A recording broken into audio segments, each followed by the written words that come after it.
All right, folks, this is Steve with Macro and Cheese. Today's guest is a returning guest, my buddy David Fields. And David Fields is more than a buddy. He's an academic and he's an author and he's a really decent dude. And I'm going to go ahead and read his bio here. His research is grounded in critical, realist, and genetic structuralist ontology and epistemology, focusing on the complex interactions of foreign exchange and capital flows with economic growth, fiscal and monetary policy, and distribution, with particular emphasis on the concept of endogenous money. Additionally, he investigates political economy of regional development, along with the examining patterns with respect to housing, social stratification, and community planning. He is currently an economist at the Utah Department of Commerce and the author of a Medium post for the Utah Vanguard, which is his publication he does on Medium. And we're going to be discussing the cultural syndromes of capitalism.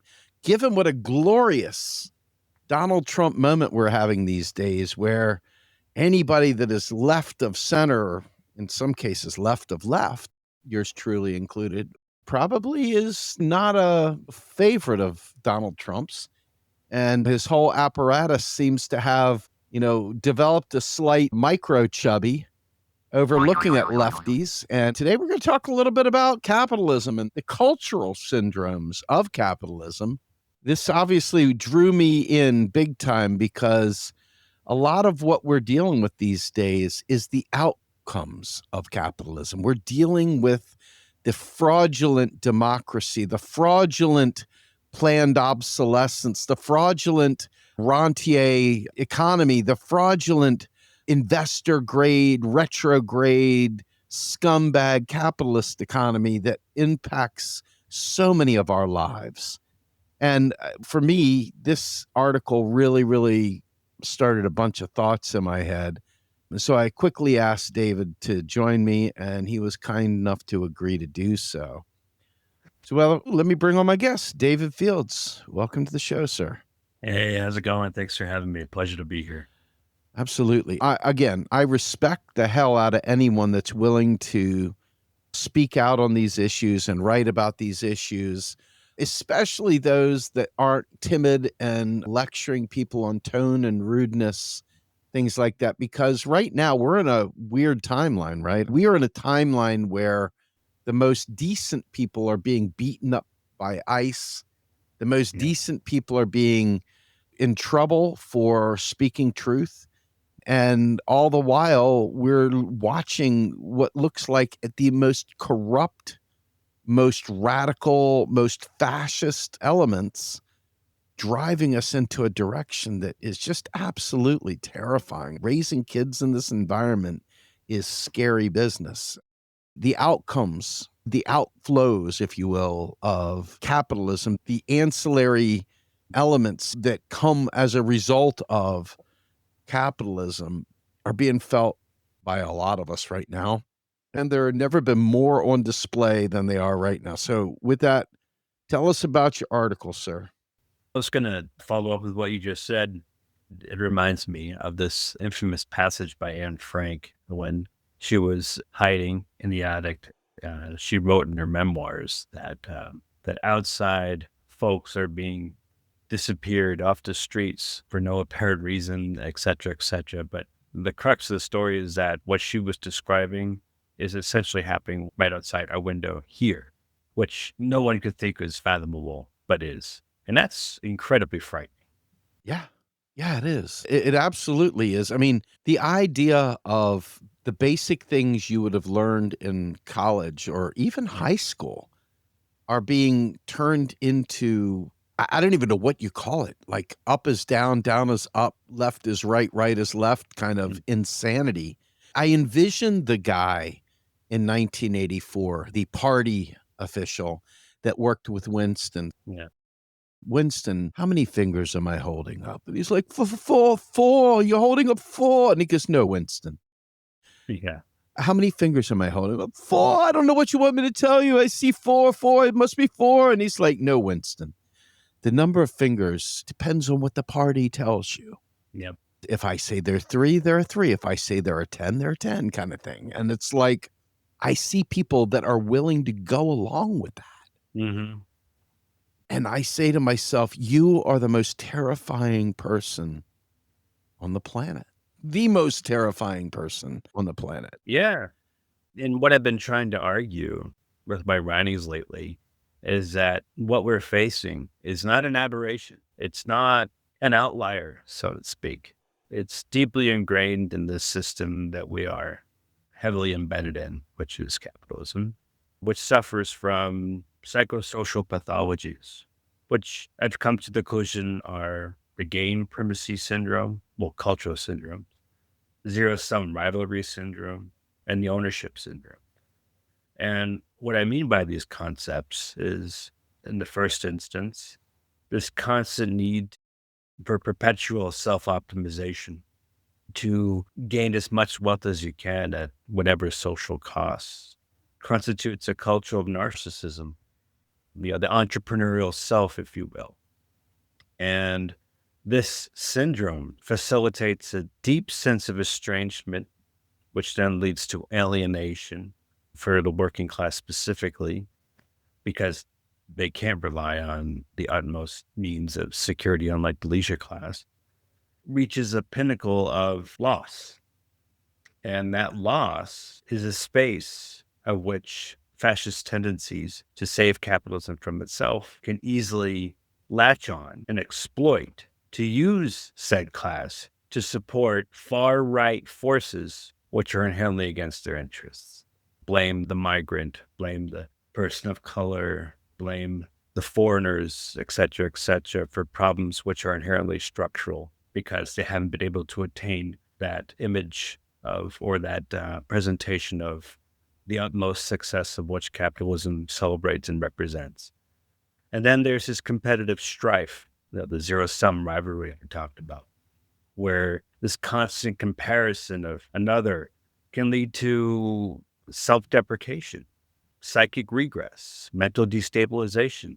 So, contrary to what a psychologist would say, this personal disgruntlement and unable to take care of his or her emotions is, in fact, a manifestation of a system where cooperation is not the key essence of the society in which we live in. It's dog eat dog, Hobbesian brutishness. And that Hobbesian brutishness translates into a constant social comparison of rank. And if somebody can't reach that rank, they're demonized, they're ostracized, they're considered less than dirt. And that translates into a downward spiral, another space of which fascist tendencies can exploit to entrench its hegemony, saying that your deep sense of loss is, again, that migrant, that foreigner, that next door neighbor who, you get the idea. And then there's this ownership syndrome where celebration of humans is not centered on their authenticity for who they are, how they treat others, etc., but conspicuous consumption to fill a void of meaningless that the society celebrates and reproduces. In that conspicuous consumption, where we treat humans as things, facilitates a fictitiousness, inauthenticity, where nothing seems real, nothing seems genuine, nothing seems filled with emotion. And this is another space, which is not mutually exclusive from the two other spaces I talked about, where again, fascist tendencies can latch on, exploit, and use to entrench itself and facilitate a hegemony, which provides an inauthentic sense that, well, here's the essence, and here we're going to save society or bring back society which has been lost in the past and bring back something that's genuine, which we know is not true, but that sense of loss is a means to manufacture that and allows fascism to come to the surface and essentially perpetuate capitalism, even though the person who's being exploited to support that tendency doesn't realize that this is a means, a far right means, to save capitalism from its own destruction. In the article, you talk extensive, and I think this is really important for folks. We will have the link to this in the show notes, but I think it's really very interesting to see the grid that you put together, the table that you put together, kind of breaking it down into capitalism's core principle, Yep. the ideology behind it, the syndrome that it associates with, and then the social manifestation. Mm-hmm. I think that is really interesting. I mean, you go into the profit motive and you say utility maximization, profit maximization, wealth as a goal in and of itself, the Mm-hmm. syndrome, gain primacy syndrome, and the social manifestation, perpetual self optimization. I mean, you just went through this, but the way that you laid it out here, all anybody needs is a ruler or index card to block out the other line and they can read left to right Yeah. how this starts and how it ends and how it shows itself. Definitely worth taking a look at. You brought something else up there that I think is really important. And for folks that listen to this podcast, you'll have heard me bring this up several different times. But I feel like there's never been a better time than right now to learn about Gramsci Mm. and cultural hegemony and understanding how hegemony works and a crisis of hegemony that brings about these harsher, more fascistic tendencies during that period. I mean, these are not permanent states. I don't believe you could live perpetually in a fascist state without the contradictions rupturing to the point where there would be mass violence. I don't think you could keep it for long. It would have to be a tactic as opposed to a long-term strategy. But can you weigh in a little bit how cultural hegemony speaks to these syndromes of capital? Oh, for sure. And I'll connect it with Carl Polanyi, who developed the concept of the double movement. First, I'll center my attention on culture. A lot of folks like to poo-poo culture, like, culture, it's touchy-feely stuff and doesn't really explicate the concrete economic realities. And for a long time, I said, yeah, maybe that's right. Culture is too, softy touchy. But then I started thinking more deeply, and culture is actually very important because it's a plane where the conflicts of capitalism are played out. So it's not just on the shop floor, it's not just in the streets, it's also fought on what constitutes meaning in essence. And to me, that's what culture manifests is the meaning essence. What does everything mean to this person? And how does it structure relationships with other folks? And in that realm, what Gramsci was talking about with respect to culture hegemony is, or culture imperialism, if you will, which he discussed and developed, is meaning in the sense that the system of which the meaning supports facilitates misrecognition, a sense of distortion where the overall dominance of what makes everything seem real to the person is not real, but it's made to seem real. To think that this is just natural, like your relation to other person as things or the gain primacy, where it's perpetual optimization through utility maximization, profit maximization, where everything is all about market competition, a pejorative term, social Darwinism, but makes sense and private property is some natural essence, natural force. The only way that these pillars can survive is a meaning that supports it, is a meaning that emphasizes that this is just natural. It's always been like this. There's nothing you can do about it. And therefore, if there's nothing you can do about it, well, you treat it as eternal. So that's the cultural imperialism or the cultural hegemony I'm talking about, the meaning that emphasizes and entrenches these pillars. And if that meaning starts to be contested, like I said before, the fascist tendency is there to save it from itself. And now I bring in the concept of the double movement into this, famously captured by Karl Polanyi's book, The Great Transformation.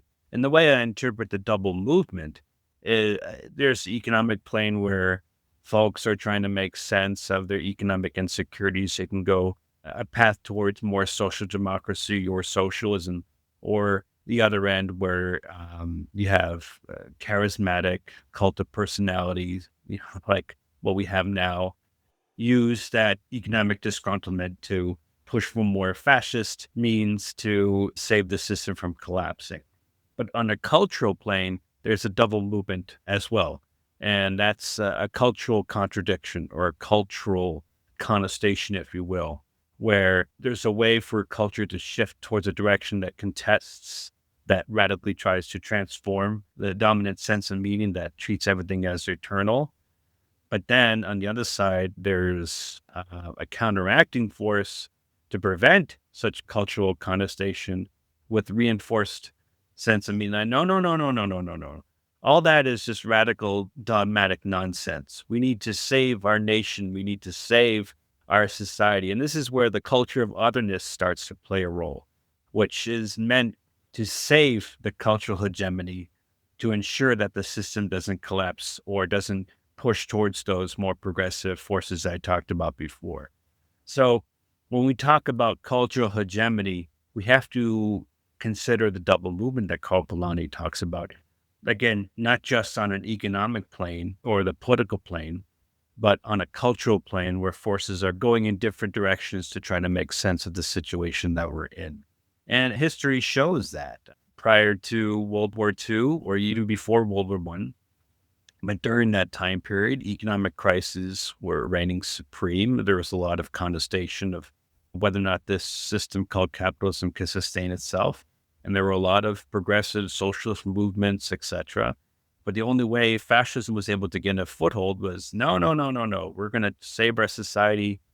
We're going to make sure that we can go through this with, super nationalism, otherness, xenophobia, et cetera, which is parading today. But that's the point, because fascism is the underlying force, not just economic and social and political, but cultural, to ensure that the system doesn't go towards the direction that folks like you and I would see, which is more social justice routes and more transformative routes that radically transform the system. So those syndromes, like I talked about, are not prevailing and not treated as eternal.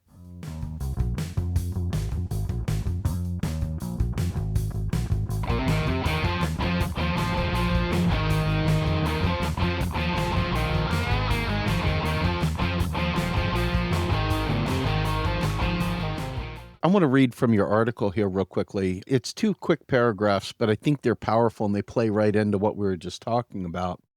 You say, on the one hand, capitalism acts as a powerful driver for socialization, propelling advancements that demonstrably improve collective power and interconnectedness for innovation, enables the pooling of resources, knowledge, and effort on scales previously unimaginable. Yet the collective advancement is fundamentally compromised by an economic framework wherein the proceeds of labor are expropriated. This engenders a pervasive sense of powerlessness and isolation. Laborers experience detachment from the products of their efforts, exercising minimal control over the production process or the ultimate disposition of their creations. This alienation extends beyond the confines of the workplace, permeating social relations as workers are increasingly perceived as cogs rather than integral members of a community. By subjecting the substance of society to the laws of motion of capitalist violence, the structural bifurcation provides fertile ground for the emergence of political and social cataclysms. Enemy systematically transmutes human creative power into a personal and social antagonistic force, a social condition for fascism. And I'll continue with one last paragraph. Fascism, hence, rather than representing a radical departure or direct opposition to the capitalist system, operates as a profound and often brutal mechanism for capitalism's continued existence and perpetuation. This is achieved through the deliberate cultivation of a false consciousness. We're now talking about hegemony right here. This is the cultural hegemony right there, Exactly. effectively blinding the proletariat to the true roots and architects of their economic and social subjugation. By diverting their attention and misdirecting their grievances, right wing fanaticism ensures that the fundamental structures of capitalism remain unchallenged and intact, often leveraging nationalistic fervor, scapegoating, and the suppression of dissent to maintain social order and economic stability for the ruling class. Hello. if that isn't exactly what is going on right now, Yep. I don't know what else it is. Exactly. No, that's it. That's it. There's no other way to describe it. And that's exactly what's happening. So like I said, Trump is not an aberration. Trump is a part and parcel product of the sick system that we have. The people act like, it's radical or extreme to identify this stuff and to speak on it, which I find tragic, quite honestly, because you don't even have to be a well-researched scholar or some sort of radical extremist or whatever. Yeah. And at this point in time, let's just be crystal clear. Yeah. We are living in an extremist timeline. Mm-hmm. We are living in the most, excuse my French, fucked up timeline that I have ever experienced, and I'm almost 60 years old. Yeah, you're not wrong. We are living in the system where what I wrote here exactly constitutes what's happening, which is these right-wing tendencies are getting a foothold, is encapsulating the minds of everybody, pitting people against other people, facilitating interpersonal violence along with structural violence. And yes, that's happening, but what gave rise to this?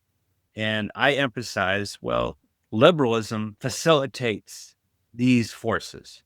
And why? Because apologetic reformism can only go so far, okay? Because apologetic reformism, which is the essence of liberalism, is not meant to facilitate social transformations where everybody and anybody, regardless of circumstance, can reach their full human potential. Liberalism is a means to say, okay, we'll provide some, welfare state provisions and give the appearance that the system works for everybody, but it doesn't. And then you have Democrats saying, how is this possible? Easy. When you have folks like Kamala Harris and saying, okay, let's calm down. Let's be reasonable, et cetera, they have nobody except themselves to blame for what's happening. I think to myself, and I want to be crystal clear on this, right? Like if we had a visual on the board and we had a Venn diagram. Yeah. And we said, here is your liberation right here in this spot on the Venn. We don't even have a Venn diagram yet. We have a universal set at this moment. We haven't done any intersections or anything else, right? Just here is liberation. And you look and you see that liberals believe that they represent liberation, but they are not in any way. They're capitalists that facilitate this very thing. And what they do is they put out like a pittance for welfare that allows the other side, which is not really an other side, it's just their alter ego, showing up saying, hey, you lazy, no good pieces of shit, how dare you milk off of my tax dollar, and you lazy, good for nothing SOB, you're stealing from my plate.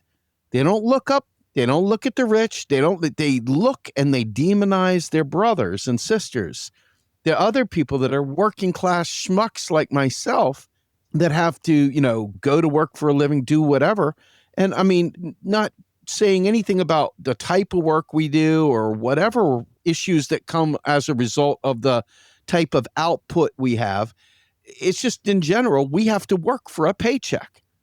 And if we don't have a paycheck, we lose everything. And so in a liberal, version of the world, they're still sitting. I mean, I remember the God blessed DNC, what was it, in Chicago or whatever this year, and watching people protest in Gaza. And I remember this black guy who's dressed in Prada, basically. Flings his head back laughing. Yeah. Yes, laughing. What a disgrace. That is a shit lib extraordinaire. Someone so perverse, so grotesque, so unbearably liberal. And you think to yourself, there's a genocide going on, homeboy bonanza. Yeah. You're sitting there chuckling and laughing and throwing your head back like a privileged SOB that you are. And it's because you don't represent change. You don't represent resistance. There is no resistance there. You are every bit as much a capitalist as the other guys are. There's no difference there, except in your world, you'll go ahead and starve people with pittances and then act like you're doing God's works trying to save those pittances instead of actually fight for meaningful, real change that fundamentally helps everyone. Look at the timeline. Like from Obama, hope and change, hope and change. Okay, where'd that get us? And then you had the last DNC, and what was the phrase that they kept saying? We're not going back. We're not going back. And I'm sitting here. Okay, well, what the fuck does that mean? I'm sorry, pardon my Anglo-Saxon words, but really, what the fuck does that mean? It's like, oh, don't worry. We're going to get together. We're going to say some positive words, and we're going to make sure that the most violent forces, which we're experiencing now, don't happen, and we can go back to just taming the system, which has been our modus operandi for years on end. Don't worry about it. Brunch at 10. Yeah. The more I think about it, right, and I bring this up because I feel like as part of that cultural hegemony, Yeah. people really have been conditioned to believe that they're going to vote their way out of this. Yeah.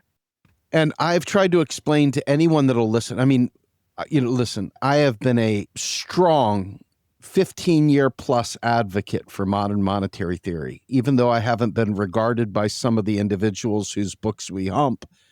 I have absolutely been a non-wavering, staunch advocate for modern monetary theory.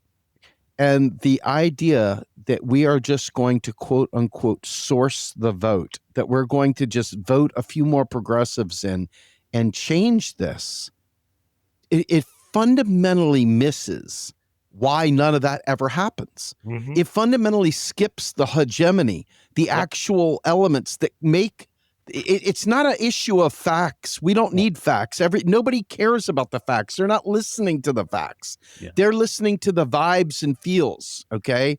And every time I get into a discussion with people, they want to tell me about tone. They want to tell me about, well, that was rather rude, wasn't it?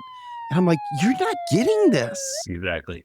This is not a matter of ledgers. You're not waking up the world by explaining how, yes, once they are awakened to the fact that these things could happen, you can radicalize people. And let's just be fair.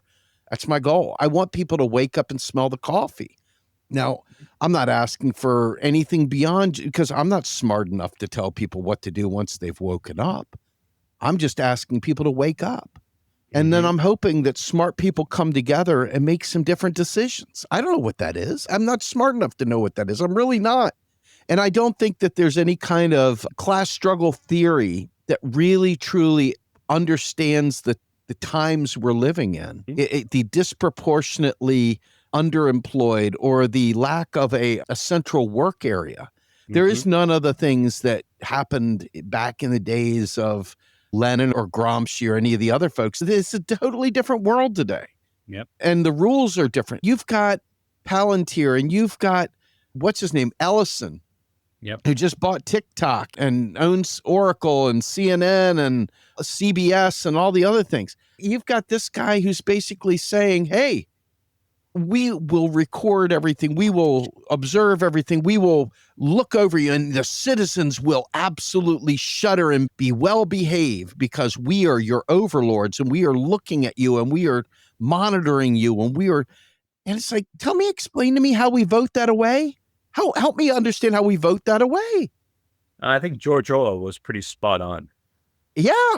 I mean, in 1984, an Animal Farm, you can't. And sure, voting can give you some benefits. There's no question. I mean, there's empirical evidence to concretize that. But in a bourgeois democracy, it can only go so far, because that voting or that platform, that manifestation, gives the appearance that one can say, well, if I just gather folks up and get the ballots, get the signatures, deliver my piece to the floor, things will follow suit so I can pursue the legislation that I want to see, and social justice can follow suit. Well, this 19th century social theorist, who I think everyone should read, and I think you know who I'm talking about, said that every now and then the masses come who's going to vote to exploit them next. And that's pretty concrete, which was concrete back then and remains quite relevant and significant today.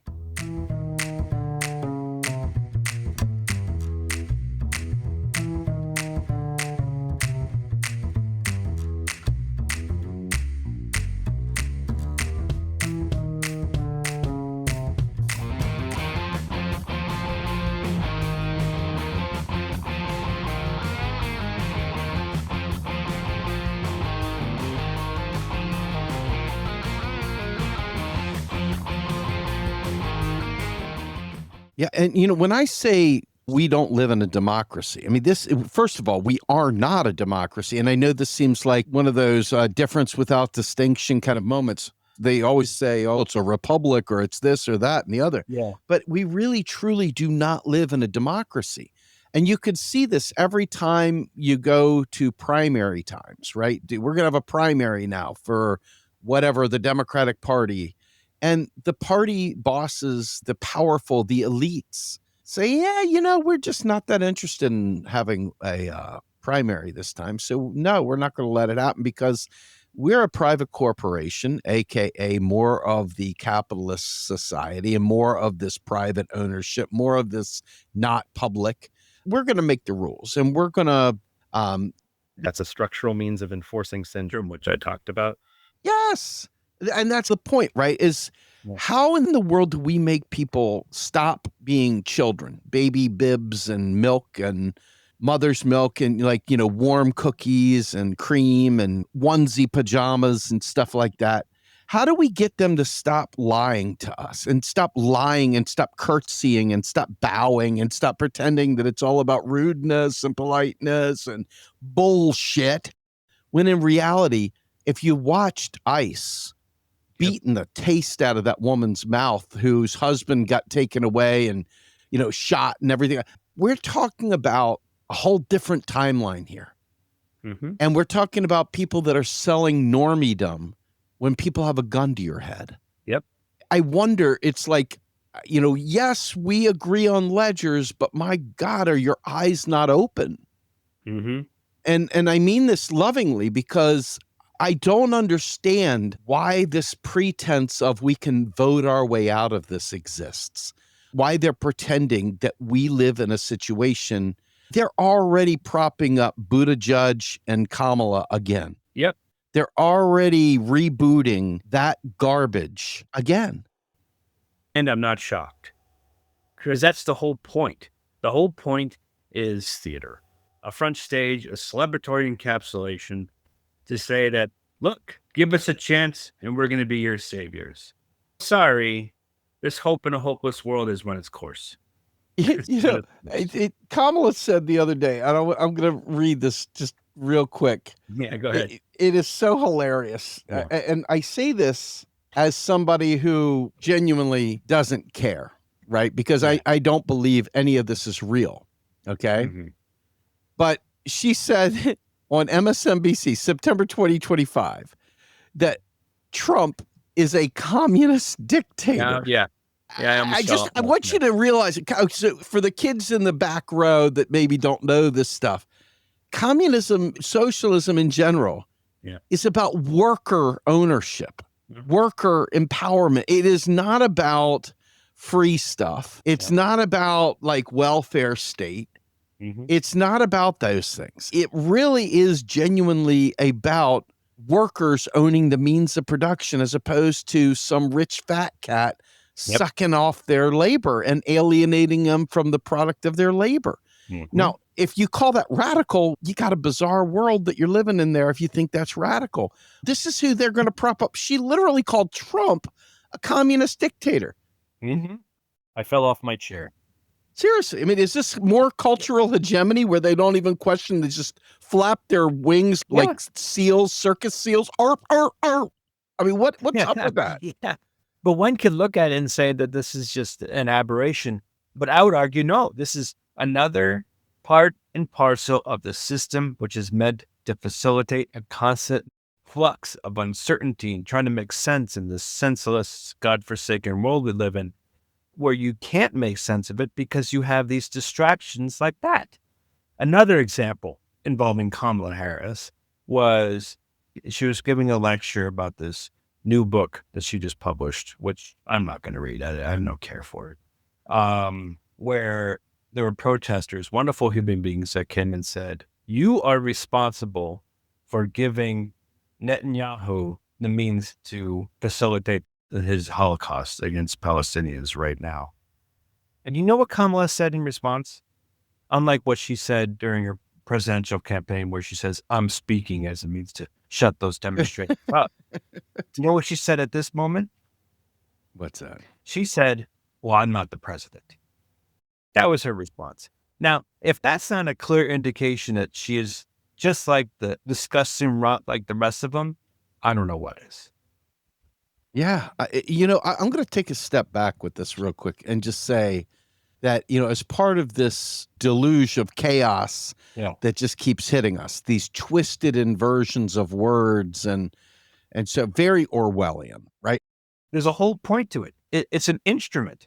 This constant means of facilitating confusion and distraction and disorientation is a psychological, manipulative, systemic entity to entrench that misrecognition that I talked about. So those pathologies, which I talked about before, the psychosocial pathologies, maintain this destructive system that we live in. Yeah. One of the other things that I wanted to bring up, and I'll give you I didn't mean to interrupt. Go ahead. no, this is a conversation, bro. If I go on too long, you have every right to cut my ass off. Excuse my French. But I want to just read something to you. And this is very important to me personally. Okay. I come from a Christian background. Okay. My recovery from alcoholism came as a direct result of my faith and working through step programs and dealing with people of all shapes and sizes, walks of life, from homeless people that are toothless to the wealthy and powerful, who all are equally afflicted by alcoholism. It's a disease, right? But there was one guy who I got turned on to during my walk as a Christian. Now, mind you, I was not raised in a Christian household. My mom and dad were marginally, they had Bibles around and pictures of Jesus here and there with Reagan, and love you, mom and dad, but let's be fair. Yeah. I mean, we weren't going to church on Sundays and so forth. My mom later in life did, but that wasn't the way we were raised. I came to this as a last ditch effort to survive from addiction. Right? I was turned on to a guy, a great Lutheran theologian named Dietrich Bonhoeffer. And Bonhoeffer was part of the resistance against Adolf Hitler back in World War II. And he was captured once by the Nazis, and he was rescued out of Auschwitz, I believe it was, by the Brits. And he could have lived out his life safe. And he's like, nah, I can't be part of a new Germany if I don't go back. He went back to Germany within like 2 weeks, was captured, and he was hung right before the Allies took Auschwitz. But all the Nazi guards talked about what a great man of faith he was, as he would stand there as the bombs would be falling, and he would be steadfast and not shaken. He was just at peace. And he would talk to them about peace and about love and about altering their worldview. And I have no idea how many people he changed or was able to somehow or another, quote unquote, convert or whatever. But there was a great many firsthand testimonies of it. But he wrote a book called The Cost of Discipleship.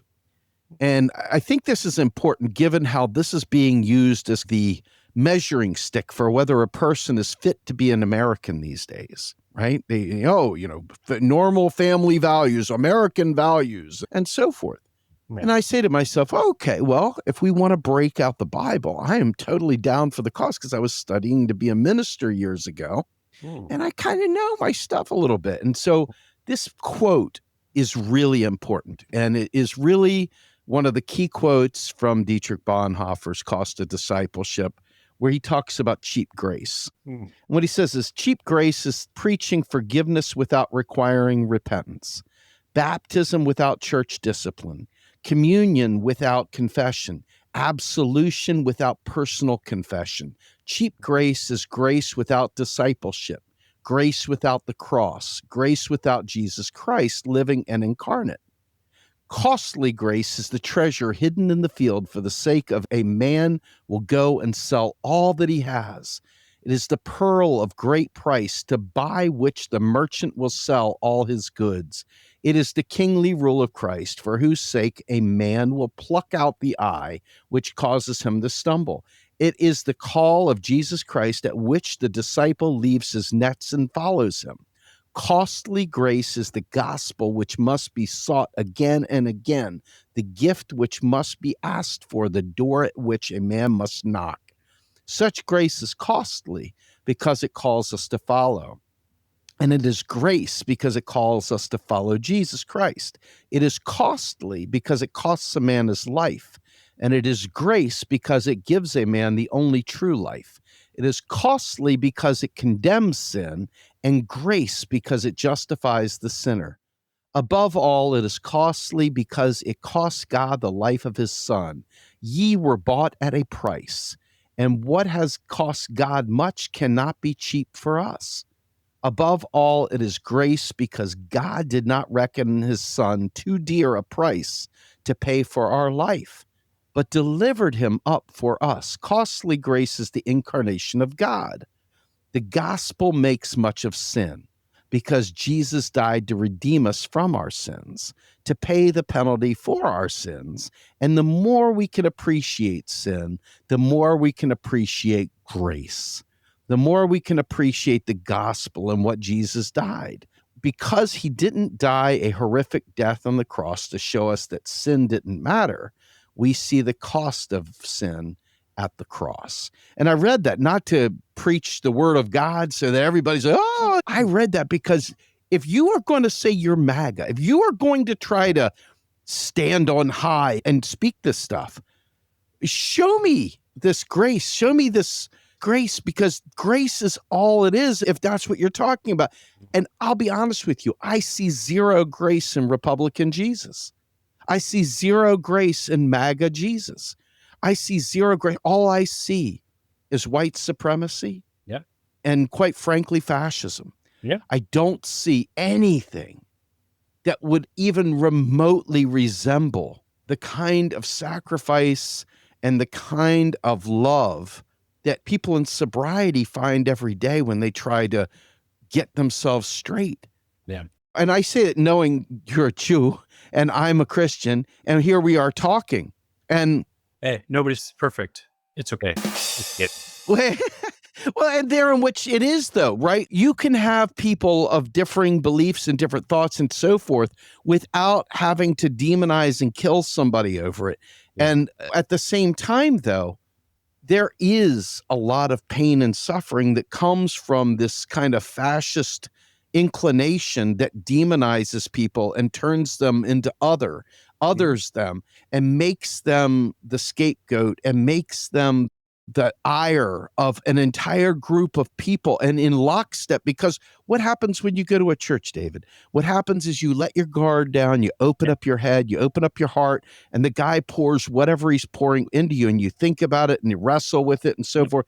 But you have allowed yourself to be as a child where these words become part and parcel with who you are. Mm-hmm. And if they're preaching hate, if they're preaching the kinds of othering that was never part of the red letters, whether you're a Christian or not, the red letters are beautiful words. There's no hate involved. None. It's nothing but love and acceptance. In fact, when they asked Jesus, at least in the Bible, whether you believe it or not, the Bible says, so to speak, what is the greatest commandment? And he says, to love one another. Yeah. Period. He didn't go into a bunch of stuff. Only them Republicans, only those Democrats, only those whites, blacks, whatever.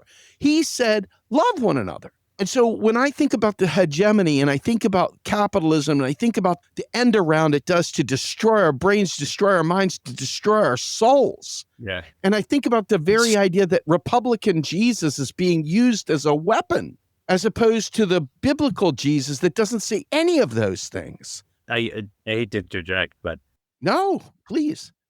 It reminds me when I used to teach. I used to say, students, I'm not religious and I'm not here to preach, etc., etc. But are you familiar with the Sermon on the Mount? Oh, wow. I would get a lot of hands up and they're like, yeah, bless the poor, et cetera, et cetera, et cetera. I'm like, okay. And then I would say, do you think that it's good to say that, repeat it, study it, emphasize it when you go to services on the weekend? They say, yeah, of course. Okay. And I'm like, oh, great. Okay, that's great. Again, I'm not religious, I'm not preaching, but that's good to know. And then I would ask, like, well, do you think it's not good to then forget about it the rest of the week? Yeah. And it got them thinking, like, well, what do you mean? Why is this some bullshit you say on the weekend, but then forget about the rest of the time? If it's holy, if it's essential, if it's celebratory, etc., and has deep, deep meaning, why is it obstructed and then forget about and used it for unsavory intentions, or not even used, but just completely disregarded on Monday? And they'd be like, where are you getting at? And I'm like, what I'm getting at is does this have meaning? Is this a distraction? Does this give a false sense of like, makes you feel whole? And if it makes you feel whole, why is it seem alien on Wednesday? Amen. Wow. Yeah. And they didn't know how to answer, but that's what I wanted. Because if you don't know how to answer it, that means you're starting to think and say, what does it really mean? And now in Judaism, you have Tikkun Olam, which is similar. And Tikkun Olam is about the practice, Yes. where you treat each and every person with dignity, respect, because we're all part of the same community. We're humans connected, where we should strive to make sure everyone is respected and nobody has to suffer from anything. And I'm like, that's great. That's wonderful. And that's something I held on to when I was in Hebrew school and I was going through my bar mitzvah studies, etc. This is great. I tried to live by it. I tried to do it, which in Judaism we call mikvah. Why are we systematically denying it in Israel and in other areas? Ew. Right? Why do we have this thing called Israel in the first place? That's antithetical to what this all means. And I think I told you this once before. I was called anti-Semitic. And I'm just sitting there like, what? So yeah, I'm a self-hating Jew. That's apropos. But I say that story in connection with the other story because it gets at the point like, what the fuck does this all mean?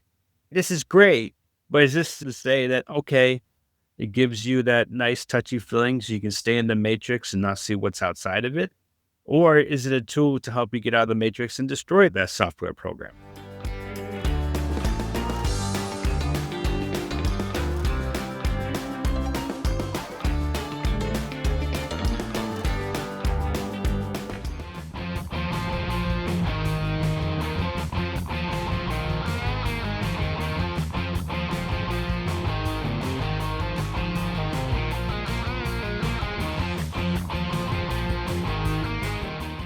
Yeah.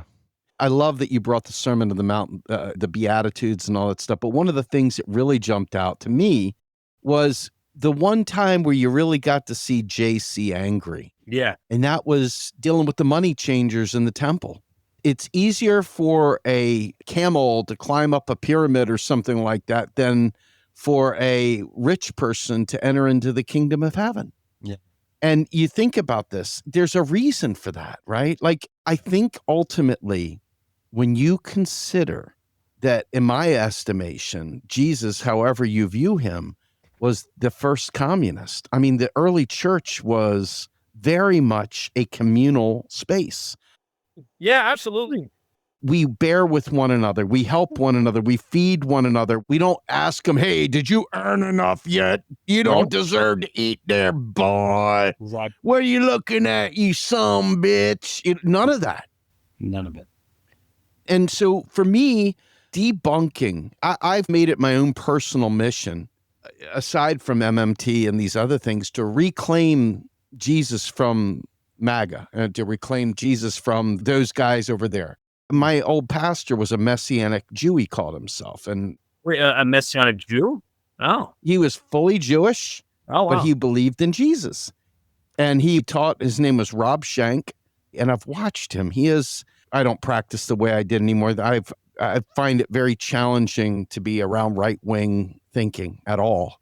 But he did too. And he really fought the Trump narrative. And watching so many Christians fall into this thing. And, I'm not here to act like any of these things are good because they work together. Both of these groups are not like working class people. This is part of the oligarchy, the power elite that has shared interests. And there are differences of what each want, but not much. They both stand for AI. They both stand for domination. They both stand for fattening the wealthy and literally using austerity on the poor. It's Nietzsche's concept of slave morality, which is to keep this at bay. Yeah. Now, people like to poo-poo Nietzsche, saying that, well, he gave the philosophical foundations to fascism.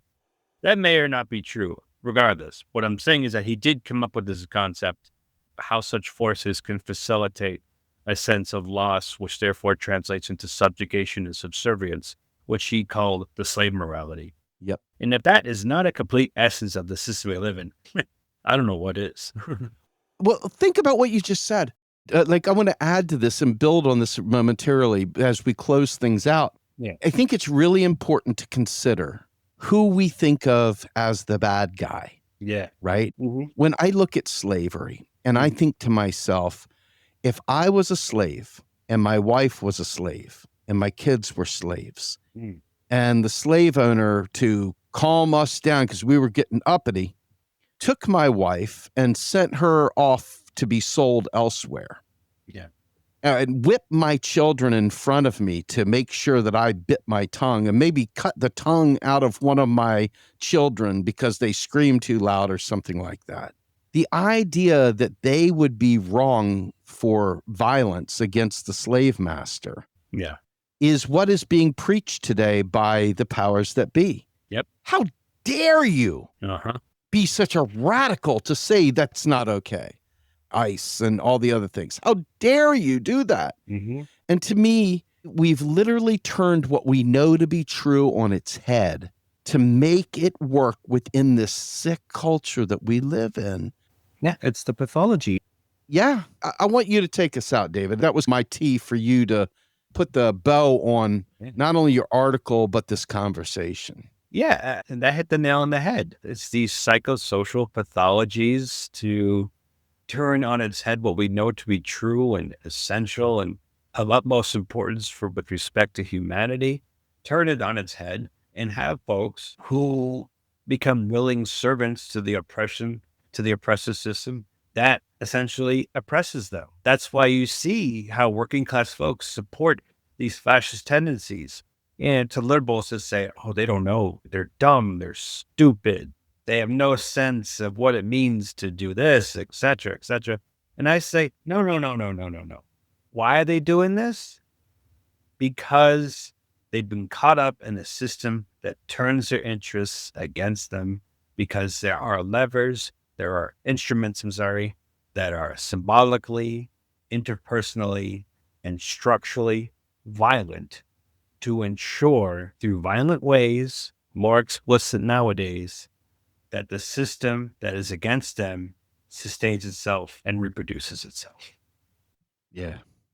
All right. Listen, folks, David, for taking the time to do this. Thank you for indulging my sermonizing from Dietrich Bonhoeffer. You bet. Folks, I promise you, this is not intended to be a church session. That's not my intent. It's okay. No, get it. Yeah, you know what? At some level, Yeah. these are the narratives Yep. that are out there. I'm watching the daughter of one of my friends who works with us, Yeah. who came home with a, I am Charlie Kirk shirt. Oy vey. Not a I am George Floyd shirt, not a I am whatever, but a I am Charlie Kirk. Yeah. And it's a tragedy when anyone gets killed. It is, period. I don't know what the plan for them would have been had they, maybe they would have changed. Maybe, who knows, right? You never know. I'm not here I have never owned a gun in my life. And I'm not a violent person. That is not who I am. Yeah. So I want to be very crystal clear on that. But when you see this stuff, it's like the cultural hegemony of that movement has turned misogyny into something to be proud of. It's turned racism into something to be proud of. Homophobia and just absolute xenophobic bigotry into something to be proud of. And they're calling it traditional American values. And I think to myself, wow, I don't want my kids being poisoned with this hate. Yeah. And yet this is what's coming, man. This is what's coming. So I appreciate you allowing me to crack open my biblical knowledge a little bit there. And my, You're good, man. I like it. I appreciate it. All right. Let me take us out then. Folks, my name's Steve Grumbine. I am the host of this podcast, Macro and Cheese, and also the founder of the 501c3 nonprofit Real Progressives. We are not a political organization. We do not focus on any elections whatsoever, but we do talk about the topics and subjects surrounding macroeconomics, and we do try and educate. We use the intersection of class struggle, working class people, like much of the folks that are MAGA. There's blue collar folks that are striving in their own way, but have been captured by a rhetoric that is just, I don't know, just not good, toxic. And we're trying to intersect an understanding of MMT and class struggle and trying to help people see the world just a little bit differently so that they see each other not as enemies, but as friends, as people of the same struggle, and not to demonize one another, but to come together, because there is no way that this divided political system that we live in will ever produce the kind of working class solidarity that is necessary to change the world. Well, I guess I want to say, hey, we live and die on your contributions. So if you would consider becoming a donor, you can go to our website, realprogressives.org. You can go to our Substack, substack.com/realprogressives. You can also go to Patreon, and you can become a monthly donor there as well at patreon.com/realprogressives. We need your support. And if you think that the work that we're doing is interesting, thought-provoking, worthy of your support, we welcome your support. And thanks to great guests like David Fields, who's joined me today, and others. I mean, we have been going nonstop now for 7 years. And I hope that folks go back to episode 1 and listen to all 350 that we've got. We've never missed a week, and we don't plan on missing a week. And as long as you guys can keep the lights on for us, we'll keep moving forward. So without further ado, I bid you adieu. On behalf of my guest, David Fields, myself, Steve Grumbine, the podcast Macro and Cheese, we are out of here.